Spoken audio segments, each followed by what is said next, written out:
मध्य प्रदेश में इन दिनों social media पर एक वीडियो जमकर वायरल हो रहा है। इस वीडियो में कांग्रेस कार्यकर्ता कुरान की शपथ ले रहे हैं आने वाले निकाय चुनाव में गुटबाजी को रोकने के लिए। कुरान की कसम का ये वीडियो जब वायरल हुआ तो इस पर सवाल खड़े हो रहे हैं और इस वक्त इस पर बात करने के लिए हमारे साथ मौजूद हैं मध्य प्रदेश विधानसभा की प्रोटेम स्पीकर रामेश्वर शर्मा। इसमें आपको क्या लग रहा है कि आपत्तिजनक है अगर कुरान की कसम खिलाई भी जा रही है?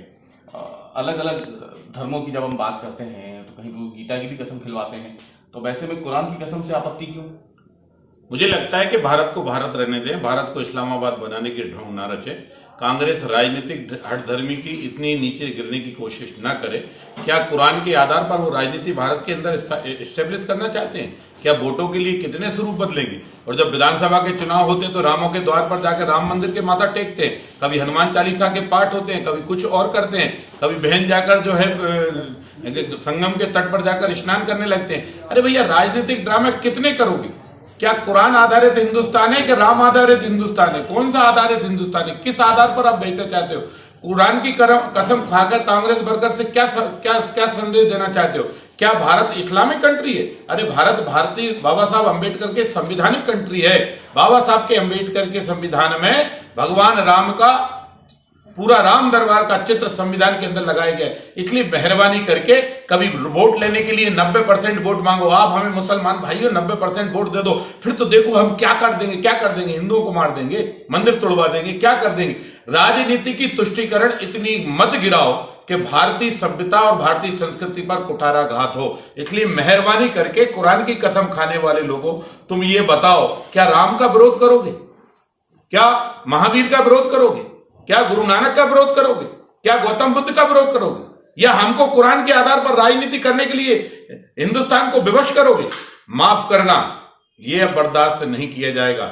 जिन्ना के कर्म पर चलने वाली कांग्रेस सुधरे तो ज्यादा बेहतर है। कुरान पर कसम लेकर भारत के संविधान को और भारतीय लोगों का अपमान करना बंद करें। लेकिन रामेश्वर जी, ये तो सर्वधर्म स्वभाव वाली बात हो गई ना। अगर यहाँ कुरान की कसम खा रहे हैं तो प्रयागराज में गंगा स्नान भी तो प्रियंका गांधी कर रही हैं, इसमें आपत्ति क्या हो सकती है? जब वहां पे प्रियंका गांधी अगर गंगा स्नान कर रही है, वो हिंदू धर्म के हिसाब से है, यहाँ पे अगर कुरान की शपथ दिलाई जा रही है, कसम खिलाई जा रही है, तो इसमें मुझे क्या लगता है कि ये तो सर्वधर्म स्वभाव वाली बात हुई। वो मदारी लेके जो सड़क पे नहीं बैठता, डमरू बजाता है, कभी वो सांप नौले की लड़ाई लड़ाता है, कभी वो काला जादू दिखाता है। तो राजनीतिक मदारी बनना बंद करो यार। ये 70 साल की राजनीति हो गई। हिंदुस्तान राजनीतिक व्यवहार और चरित्र को समझने लगा है। सब लोग जानते हैं कि गंगा के पानी में आज अगर 55 साल 50 साल बाद गंगा में नहाने की याद आई, क्या इसके पहले गंगा नहीं बहती थी? इसके पहले मोतीलाल नेहरू का बंगला गंगा के किनारे नहीं था तो क्यों नहीं नहाया गंगा में? तब गंगा में क्यों नहीं नहाया? वो भारत का सर्वधर्म समभाव तो है, वसुधैव कुटुंबकम, हम सबको मानते हैं, सबका प्रति सम्मान करते हैं। लेकिन इसका मतलब थोड़ी कि हम पल पल पे अपने रूप बदलेंगे। रोज अपनी जाति धर्म नहीं बदलते साहब। जाति धर्म बदलने के लिए नहीं कहता भारत का संविधान, ढोंग रचने के लिए नहीं कहता कि आप जाओ जूठी बिरयानी खाओ, आप जाओ रोजे के जूठे जो है अंगूर चखो और फिर गले मिलकर बधाई दो और बाद में छुरे घोंपो, ये नहीं कहता। इसलिए माफ करो, जो हो उसको वास्तविक स्वरूप में रखो तो ज्यादा बेहतर है। ना तुम्हें गंगा माफ करेगी और ना तुम्हें कुरान माफ करेगी। ईमानदारी से राजनीति करोगे तो ही बेहतर है, वरना दोनों लोग मिलकर जो अभी तक पिटाइयों के दौर चल रहे हैं, ये दौर और आ गया है। लेकिन यहाँ पे जब हम बात करते हैं, हम यूपी छोड़ दें, एमपी की भी अगर हम बात करें तो यहाँ पे भी तो कांग्रेस ने गंगा जल बांटा था ना। लोकसभा चुनाव में जब दिग्विजय सिंह भोपाल से प्रत्याशी थे तो बताया था कांग्रेस के विधायकों ने, नेताओं ने गंगा जल भी बांटा था। तो इसमें गलत क्या लग रहा है आपको? तो गंगा जल को भी मानते हैं, गंगा जल को मानते, वो गंगा जल को भी मानते। तो गंगा जल ले लिया था और गंगा जल लेने के बाद परिणाम दे दिया था उनको, ठीक है कि नहीं? कि गंगा जल बांटने के जो है ढोंग मत रचो। गंगा जल जिस भावना से बांटते हो वो भावना रखो।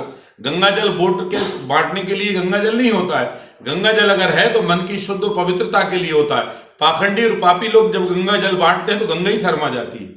तो आज प्रियंका गांधी भी गंगा स्नान करने जा रही है, तो इस पर भी आपत्ति है क्या? हमें आपत्ति नहीं है। हमें तो हमारी बहन से इतना ही कहना है कि माँ को पहले ही समझा देते, या माँ तुम्हें बेटी को पहले समझा देती गंगा में पहले नहा लो। 40-45 साल बाद गंगा में नहाओगे तो गंगा ही शर्मा जाएगी कि बेटी इतने दिन से कहाँ कौन से कुंभ में खो गई थी, तब क्यों गंगा नहीं नहाया? आज अचानक गंगा, क्योंकि सब कुछ गंगा में जब डूबने लगा तो अब गंगा में नहाने लगे।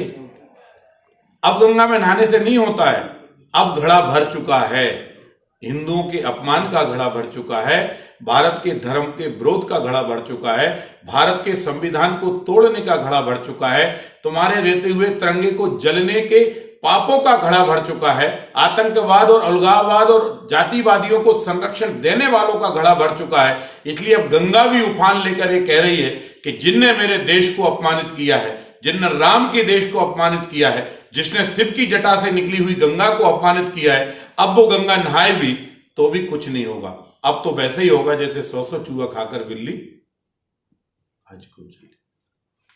ये थे मध्य प्रदेश विधानसभा के प्रोटेम स्पीकर रामेश्वर शर्मा, जिन्होंने तीखी प्रतिक्रिया दी है मध्य प्रदेश में कांग्रेस कार्यकर्ताओं को कुरान की कसम खिलाने पर और प्रियंका गांधी के गंगा में प्रयागराज में गंगा स्नान को लेकर। रवीश पाल सिंह, भोपाल।